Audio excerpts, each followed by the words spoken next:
మహాగణుడును మన రక్షకుడునైన మన ప్రభువైన యేసుక్రీస్తు వారి ప్రశస్తమైన నామంలో ప్రతి ఒక్కరికి మా హృదయపూర్వక వందనాలు తెలియజేస్తున్నాం. ప్రతిదినము దేవుని వాక్యాన్ని ఇమానుయేలు ప్రార్థన గృహ పరిచర్యల ద్వారా అందిస్తున్న దాన్ని బట్టి దేవునికి మహిమ. మీరు చేస్తున్నటువంటి ఫోన్లను బట్టి మేమెంతో దేవుణ్ణి స్తుతిస్తున్నాం. దేవునికి మహిమ ఘనత ప్రభావాలు ఆయనకే చెల్లునుగాక. ఈ శ్రేష్టమైన సమయంలో దేవుని వాక్యాన్ని ధ్యానం చేద్దాం. పరిశుద్ధ గ్రంథంలో నుండి కీర్తనల గ్రంథము 9వ కీర్తన, కీర్తనల గ్రంథం 9వ కీర్తన 10వ శరణాన్ని చదువుదాం. యెహోవా, నిన్ను ఆశ్రయించు వారిని నీవు విడిచిపెట్టువాడువు కావు. కావున నీ నామమెరిగిన వారు నిన్ను నమ్ముకుందురు. మరలా చదువుతున్న, యెహోవా, నిన్ను ఆశ్రయించు వారిని నీవు విడిచిపెట్టువాడువు కావు. కావున నీ నామమెరిగిన వారు నిన్ను నమ్ముకుందురు. చదివిన ఈ లేఖన భాగంలో భక్తుడు చెబుతున్న మాట ఏంటి అనంటే, దేవా, నిన్ను ఆశ్రయించిన వారిని నువ్వెన్నడూ విడిచిపెట్టవు. ఎవరైతే ప్రభువును ఆశ్రయిస్తారో ఆశ్రయించిన వారి జీవితాలు దీవెనకరంగా మారాయి. ఆయనను ఆశ్రయించిన వారిని ఎవ్వరినీ ఆయన విడిచిపెట్టలేదు. ఈ రోజున యేసయ్య నమ్ముకున్నటువంటి వారి జీవితాల్లో శ్రమ అనేది కలిగిన ఆ శ్రమ తర్వాత జయము దేవుడు అనుగ్రహించాడు. కనుక నీ జీవితంలో దేవుణ్ణి ఆశ్రయించాలి. ఎప్పుడు ఆశ్రయించాలి ఆయన్ని?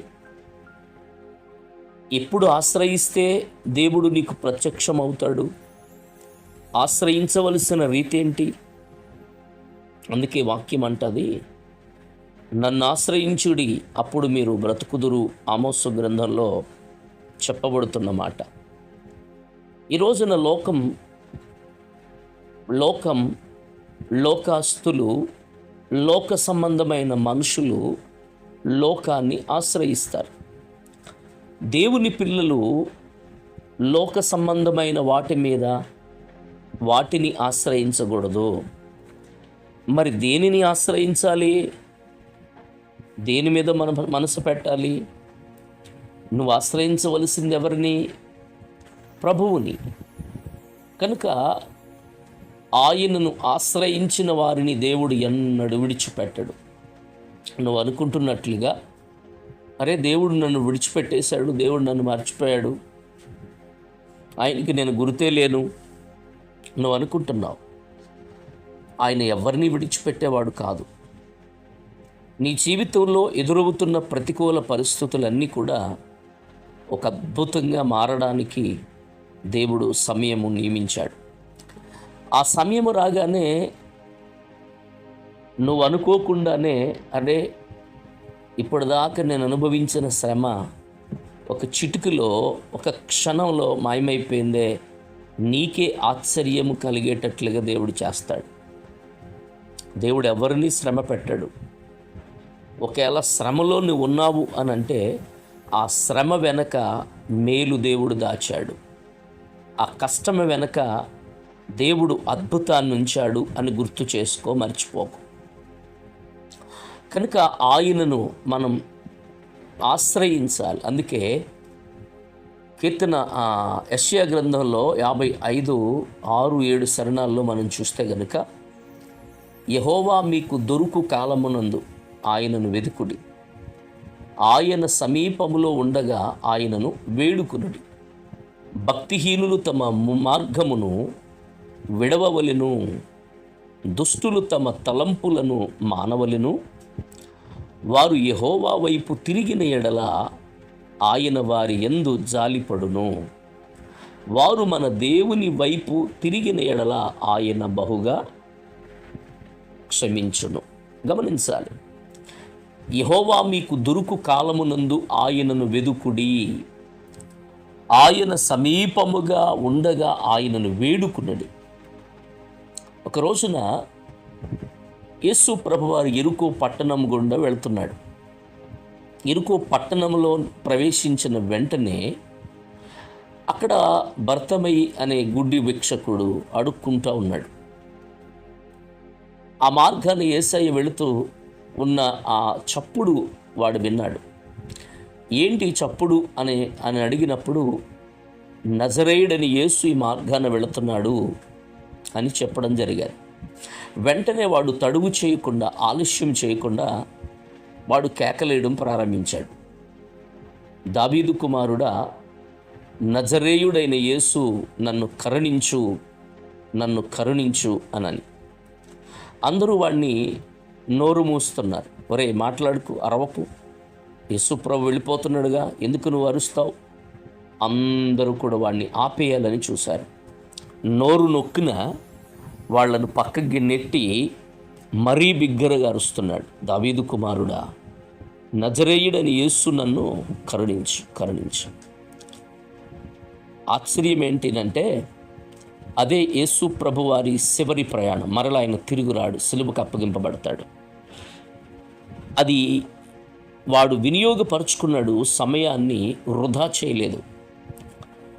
ఆ సమయం వచ్చింది కనుక ఆ సమయాన్ని పోగొట్టుకోకుండా కేకలెట్టాడు, అరిచాడు. అద్భుతం ఏంటో తెలుసా? వాడు అరుపు విన్న యేసయ్య నిలిచాడు. వాడిని నా దగ్గరికి తీసుకురమని చెప్పాడు. వాడు వెళ్ళిన వెంటనే, నీకేం కావాలి అని అడిగాడు. అయ్యా, నాకు చూపు రావాలి. వెంటనే అద్భుతం ఏంటంటే, చూపు వచ్చింది, కన్నులు తెరవబడ్డాయి. ఈ రోజున గమనిస్తే గనుక, దేవుడు నీకు ఇచ్చిన సమయాన్ని వినియోగించు, పాడు చేసుకోకు, మరలా తిరిగి రాదు అది. అందుకే ఆయన దొరికే కాలములోనే ఆయనను వెదుకు. నీ దగ్గరికి వచ్చినప్పుడే, ఆయన సమీపంగా ఉండగానే ఆయనని వేడుకో, నీ బ్రతుకు అద్భుతంగా మారుద్ది. అందుకే భక్తిహీనులు తమ మార్గమును విడవాలి, దుష్టులు తమ తలంపులను మానాలి. వారు మాని దేవుని వైపు తిరిగితే వారు ఆయన వైపు తిరిగితే గనుక ఆయన వారి యందు జాలి పడతాడు. రెండవది, జాలి పడడమే కాదు, క్షమిస్తాడు ఆయన. నువ్వెంత ఘోర పాపివైనా ఆయన హక్కును చేర్చుకుంటాడు. అందుకే కీర్తన 9:9 అంటాడు, నలిగిన వారికి తాను మహాదుర్గమగును, ఆపత్కాలములలో వారికి మహాదుర్గమగును. కాబట్టి నీ జీవితంలో అద్భుతాన్ని ఆయన చేయడానికి ఇష్టపడతా ఉన్నాడు. ఆశ్చర్యమైన కార్యం నీ బ్రతుకులో జరిగించడానికి దేవుడు ఇష్టపడతా ఉన్నాడు. కాబట్టి ఆయనను దొరికే కాలములో ఆయనను వెదికితే దేవుడు నీకు ప్రత్యక్షం అవుతాడు. ఆయన నిన్ను ఎన్నడూ విడిచిపెట్టాడు. అందుకే నిన్ను పెట్టేవాడు కాదు ఆయన నామమెరిగిన వారిని ఆయన ఎన్నడూ కూడా విడిచిపెట్టేవాడు కాదు. అందుకే యెహోషువతో దేవుడు అంటాడు, నిన్ను విడువను, ఎన్నడూ ఎడబాయను అని మాట్లాడతాడు. ఆయన విడిచిపెట్టేవాడు కాదు, ఆయన ఎన్నడూ వదిలిపెట్టేవాడు కాదు ఆయన. కాబట్టి దేవుని బిడ్డలారా, దేవుని వాక్యం వింటున్న నీ జీవితంలో ఆయనను ఆశ్రయించు. ఆయనను ఆశ్రయిస్తే నీ జీవితం అద్భుతంగా మారుతుంది. లోకాన్ని కానీ, లోక సంబంధమైన మనుషులను కానీ, లోక సంబంధమైన అధికారులను కానీ ఎవరిని నువ్వు ఆశ్రయించొద్దు. అందుకే వాక్యం అంటుంది ఇర్మియా గ్రంథంలో, నరులను ఆశ్రయించి, ప్రియులరా, మనుషుల మీద, శరీరాల మీద ఆధారపడేవాడు శాపగ్రస్తుడని. వాడు నిర్జీల చవిటి నేలలో ఉన్నవాడని దేవుని వాక్యం చెప్తాడు. కాబట్టి ప్రభువు మీద ఆధారపడు. దేవుడు ఆ కృప, కనికరము నీకు అనుగ్రహించుగాక. ఆమేన్. ప్రార్థన. మహిమ కలిగిన తండ్రి, కృపగల దేవా, వందనాలు. విన్న వాక్యాన్ని బట్టి బిడ్డల జీవితాలలో నీరు కట్టి ఫలింప చేయండి. ఉన్నత ఆశీర్వాదము, దీవెన కలుగు చేయమని యేసు నామములో ప్రార్థిస్తున్నాం తండ్రి. Amen, amen.